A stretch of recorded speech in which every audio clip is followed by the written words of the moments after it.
All right, everyone, get ready for a deep dive into some really fascinating territory. Definitely fascinating. We're going to be talking about AI and personal growth, specifically how it's presented in Deepak Chopra's book, Digital Dharma. Mm-hmm. We've got excerpts from the book itself, and then also Oh, nice. we're going to be looking at some responses from AI chatbots like ChatGPT and Gemini. Cool. Get ready to see how AI can actually help us navigate our own paths to fulfillment. Yeah. It's pretty wild, right? Yeah. Chopra's using AI to explore this ancient concept of Dharma, Right. living a life of purpose, all that. I have to admit, I'm a little skeptical. Oh, yeah. Can AI really grasp something as nuanced as Dharma? Right. It just feels like a very human concept. That's what makes it so fascinating. Right. Chopra isn't using these AI chatbots like they're gurus, Yeah. like all-knowing gurus or anything. Right. He's using them more as conversation partners. Okay. Like a sounding board, Interesting. bouncing ideas off of it. So he's probing, he's pushing the limits of AI to see what it can reveal Yeah,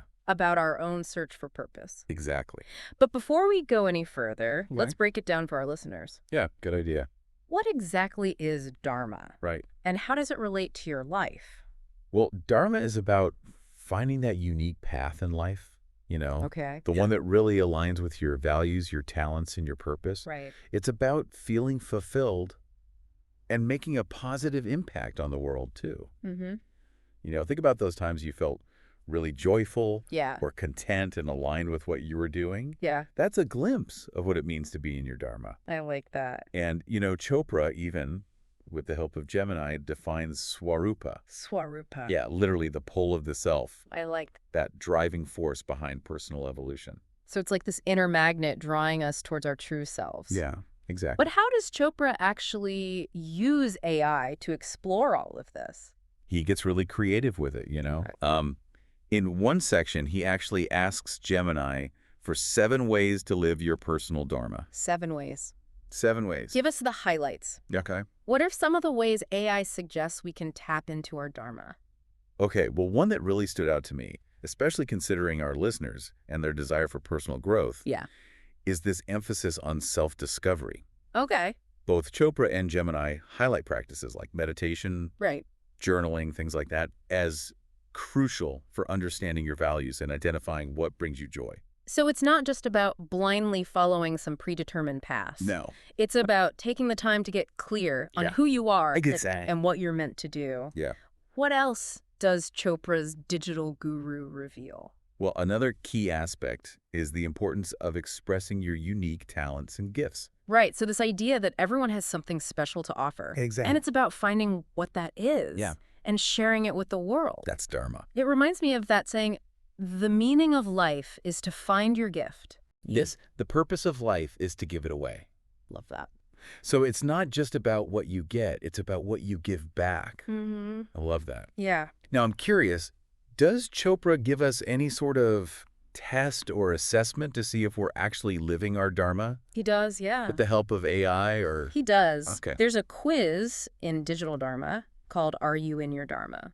Okay. It's designed to help you assess your alignment with your purpose. A quiz. A quiz. Okay, I'm intrigued. Right. What kind of questions does it ask? So it's not like analyzing your astrological chart or anything. Okay. It's more focused on those internal signals we were talking about, Oh, yeah. like how often you experience joy, Hmm. contentment, a sense of purpose in your daily life. Got it. Things like that. So it's less about external achievements, Yeah. more about that internal sense of alignment. Exactly. Makes sense. Yeah.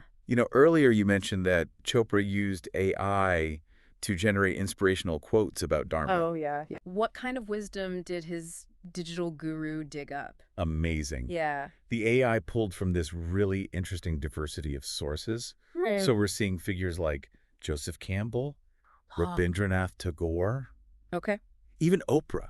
Wow. So it's tapping into this vast library of wisdom Yeah. from ancient texts to modern day thought leaders. Exactly. That's wild. Yeah. Can you share a quote that particularly resonated with you? Sure, yeah.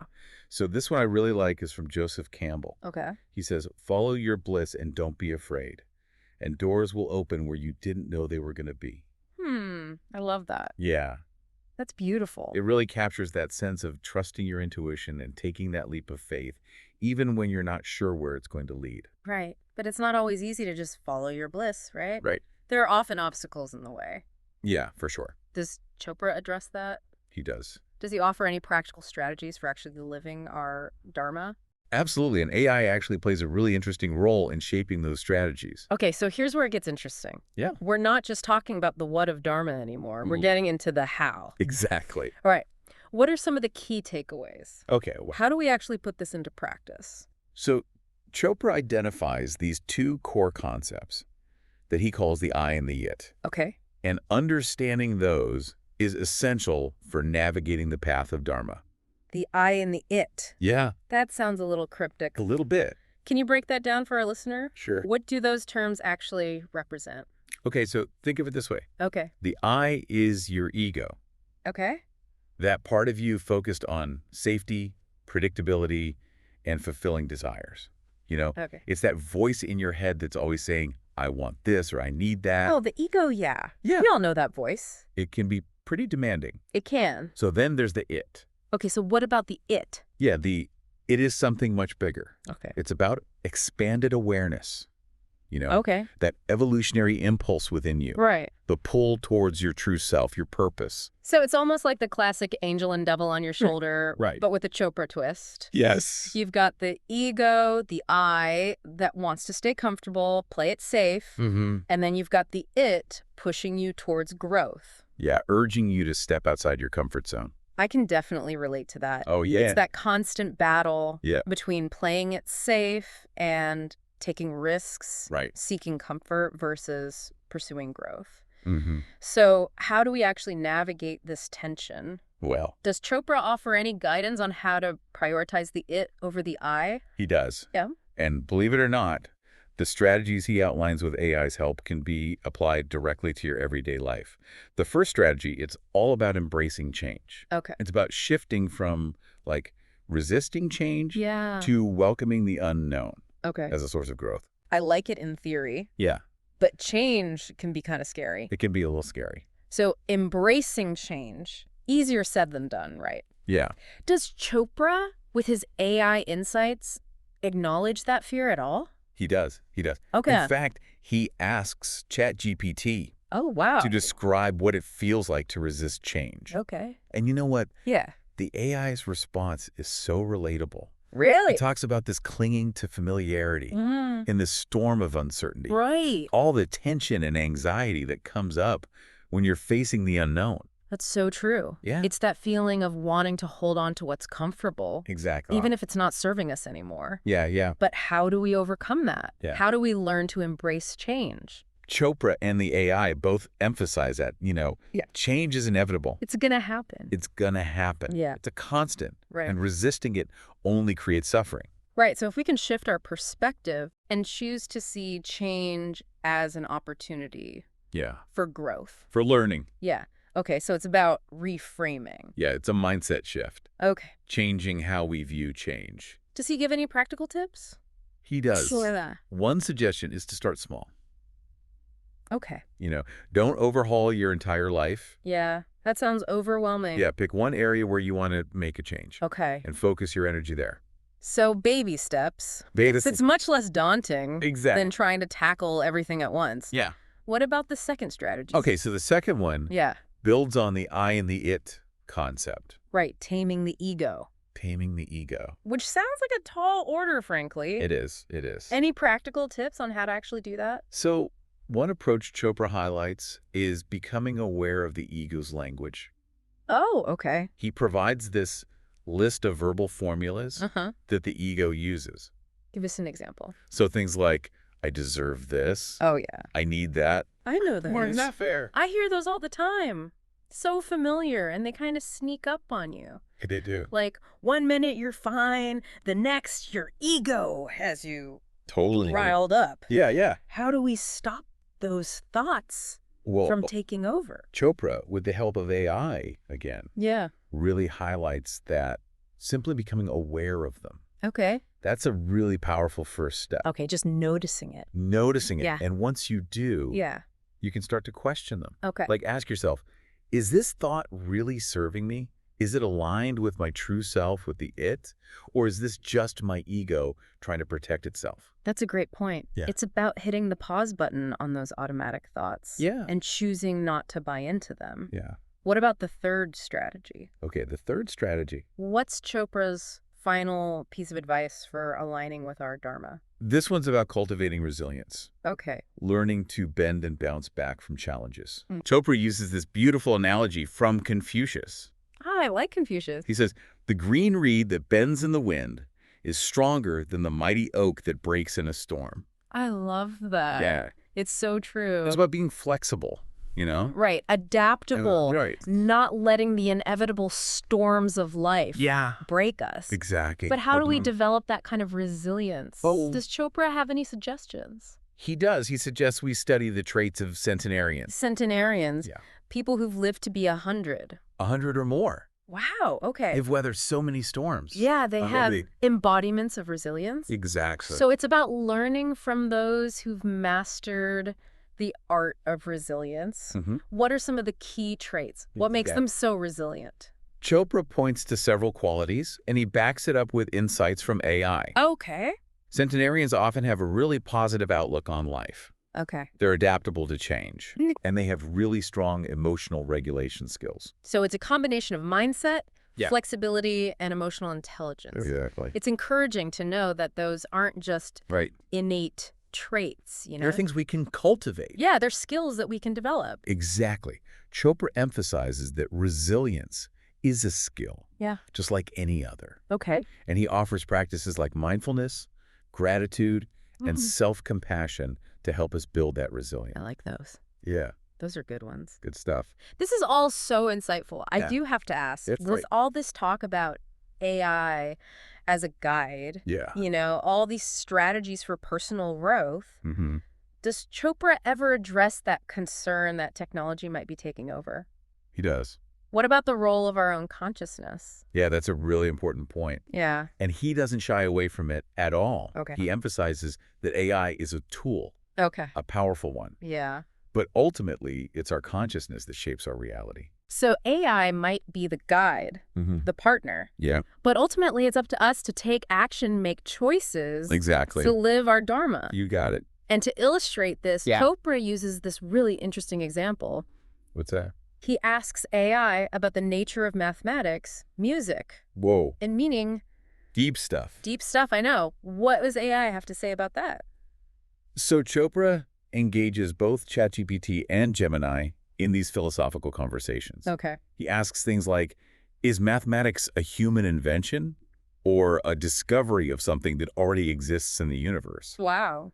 He asks about the origin of music. Okay. Its connection to mathematics. Okay. Whether it reflects a deeper cosmic order. Okay, yeah, these are big questions. Big questions. He's getting philosophical with the AI. Totally. So through these conversations, what does Chopra ultimately conclude about the role of consciousness? He draws on both scientific Okay. and Eastern philosophical perspectives. Okay.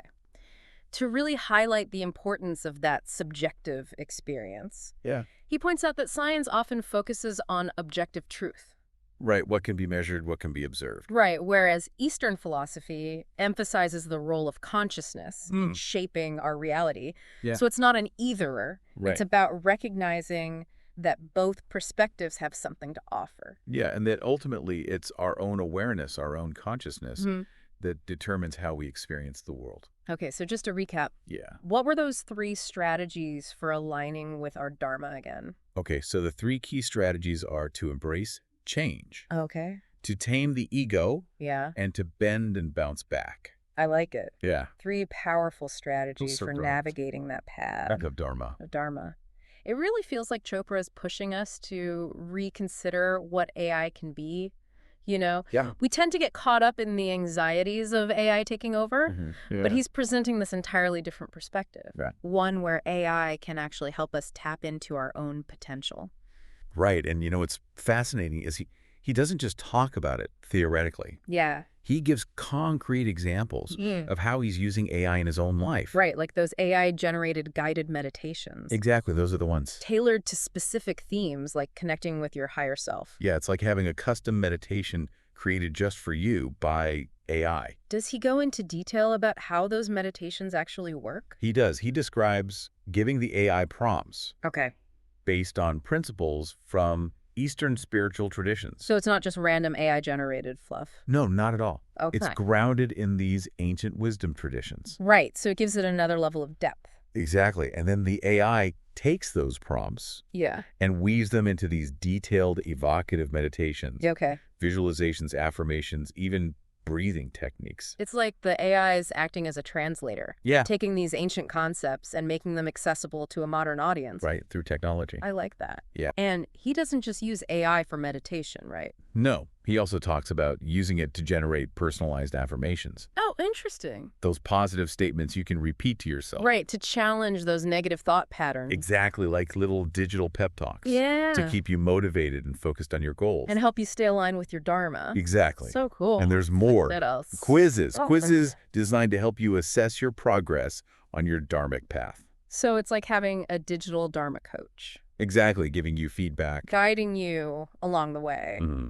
I have to admit, I was pretty skeptical at first. I get it. But this is fascinating. It's pretty amazing. Using AI as a tool for personal growth. It really is. Like, he's showing us this whole new way to engage with technology. He is. It's not about AI replacing us. Right. It's about using it intentionally. Yes, consciously. To support our own growth and evolution. Exactly. This has been such an inspiring conversation. It has. What's the biggest takeaway? Oh, that's a good question. What do we want our listener to remember? You know, if I had to sum it up, I'd say don't be afraid to explore the intersection of technology and spirituality. Okay. There's so much possibility out there. I like that. And AI just might be the key to unlocking your dharmic path. Beautifully said. Thanks for joining me on this incredible journey into the world of AI and Dharma. My pleasure. Always a fascinating conversation. And to our listener, if you're intrigued by what you've heard today, we highly recommend checking out Deepak Chopra's Digital Dharma. Yes, it's full of really mind-blowing insights and practices. It will definitely challenge your assumptions, expand your horizons, and perhaps even inspire you to take that next step on your own journey of self-discovery. Absolutely. Thanks for tuning in to The Deep Dive. See you next time. We'll be back next week with another fascinating exploration. Until then, keep seeking, keep questioning, and keep diving deep.